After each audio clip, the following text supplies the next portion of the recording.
ಈ ರೈತರಿಗೆ ಅನುಕೂಲ ಆಗಬೇಕು ಅಂತ ನನ್ನ ಯಾಕಂದರೆ 5-6 ಊರಿಂದ ಏನಿದೆ ಹಾಲಾಗ್ತಾರೆ ದೊಡ್ಡವರು, ಇದಕ್ಕೆ ಅನುಕೂಲ ಆಗಲಿ ಅಂತ ನಾವೆಲ್ಲ ಸಹಕಾರ ಪಟ್ಟು ಡೈರಿ ಕೂಡ ಮಾಡಿಸ್ಬೇಕು ಅಂತ ಹೇಳಿ ಇದು ಮಾಡಿದ್ದೀವಿ.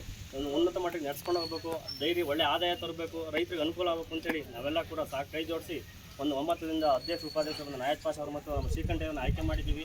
ಅವ್ರಿಗೆ ಅನುಕೂಲವಾಗಿ ಎಲ್ಲರೂ ಕೂಡ ನಾವು ಅವ್ರ ಅಧ್ಯಕ್ಷರು ಏನು ಹೇಳ್ತಾರೆ ಅದಕ್ಕೆ ಇದು ಮಾಡ್ಕೊಂಡು ಒಳ್ಳೆಯವ್ರನ್ನ ಆಯ್ಕೆ ಮಾಡ್ಕೊಂಡು ಸೆಕ್ರೆಟರಿಗಳು ಇರಲಿ, ಒಂದು ಹಾಲು ಹಳೆಯವರು ಇರಲಿ, ಪ್ರತಿಯೊಬ್ಬರೂ ಕೂಡ ಎಲ್ಲ ಒಮ್ಮತ್ತು ತಗೊಂಡು ಎಲ್ಲ ಹಾಲು ಉತ್ಪಾದಕ ಷೇರುದಾರರು ಏನಿದ್ದಾರೆ ಅವರೆಲ್ಲ ಸಹಕಾರದಿಂದ ಒಳ್ಳೆ ಮಟ್ಟಕ್ಕೆ ತಗೊಂಡೋಗಿ ಡೈರಿ ಒಂದು ಆದಾಯನ ಹೆಚ್ಚಬೇಕು ಅಂತೇಳಿ ನಾನು ಇವಾಗ ಮಾತಾಡಿ ಮುಗಿಸ್ತಾ ಇದ್ದೀನಿ.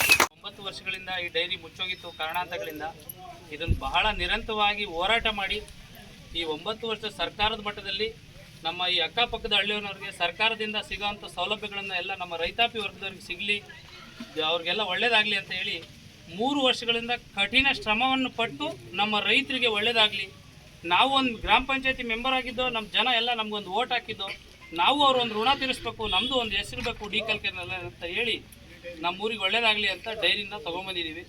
ಅದರಲ್ಲಿ ಅಕ್ಕಪಕ್ಕದ 4 ಹಳ್ಳಿನೂ ಸೇರಿ ನಮ್ಮನ್ನು 13 ಜನ ಆಯ್ಕೆ ಮಾಡಿದ್ದಾರೆ.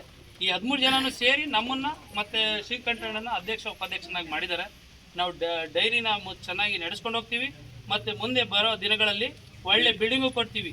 ನೋಡಿ, ನಮ್ಮಿಂದ ತೊಗೊಂಡೋಗಿನ ಸಬ್ ಡೈರಿ ತಾಳ್ಕೆರೆಯವರು ಅವರು ಅಭಿವೃದ್ಧಿ ಆದರು, ನಮ್ಮಿಂದ ತೊಗೊಂಡೋಗಿ ಡೈರಿ ಬೆಳಳ್ಳಿಯವರು ಅವರು ಅಭಿವೃದ್ಧಿ ಆದರು. ಅದೇ ನಮ್ಮೂರು ಹಾಳಾಗೋಯ್ತು. ಮುಂದೆ ಎಲ್ಲ ಜನನೂ ನಮಗೆ ಸಹಕರಿಸಿ ಎಲ್ಲ ಒಂದು ಒಮ್ಮತದಿಂದ ಒಟ್ಟಾಗಿ ಸೇರಿದರೆ ನಾವು ಒಂದು ಒಳ್ಳೆ ಬಿಲ್ಡಿಂಗ್ ಕಟ್ಟಿ ನಮ್ಮದು ಆದಾಯನ ಹೆಚ್ಚುವಂಥ ಕೆಲಸಗಳನ್ನು ನಾವೆಲ್ಲ ಡೈರೆಕ್ಟರ್ಗಳು, ಅಧ್ಯಕ್ಷರು, ಉಪಾಧ್ಯಕ್ಷರು ಎಲ್ಲ ಸೇರಿ ಮಾಡ್ತೀವಿ ಅಂತ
ಈ ಕಡೆ ನೋಡ್ರಿ ಗೌಡ್ರ.